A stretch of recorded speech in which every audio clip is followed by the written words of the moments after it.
अस्य श्री आदित्यहृदयस्तोत्रमहामन्त्रस्य अगस्त्यो भगवान् ऋषिः अनुष्टुप्छन्दः श्रेयादियात्मा सूर्यनारायणो देवता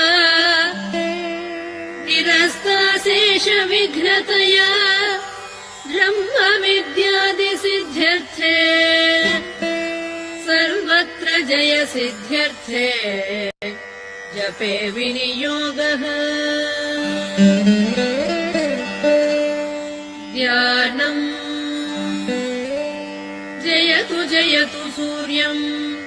सप्तलोकैकदीपम् किरणशमितपापक्लेशदुःखस्य नाशम् अरुणकिरण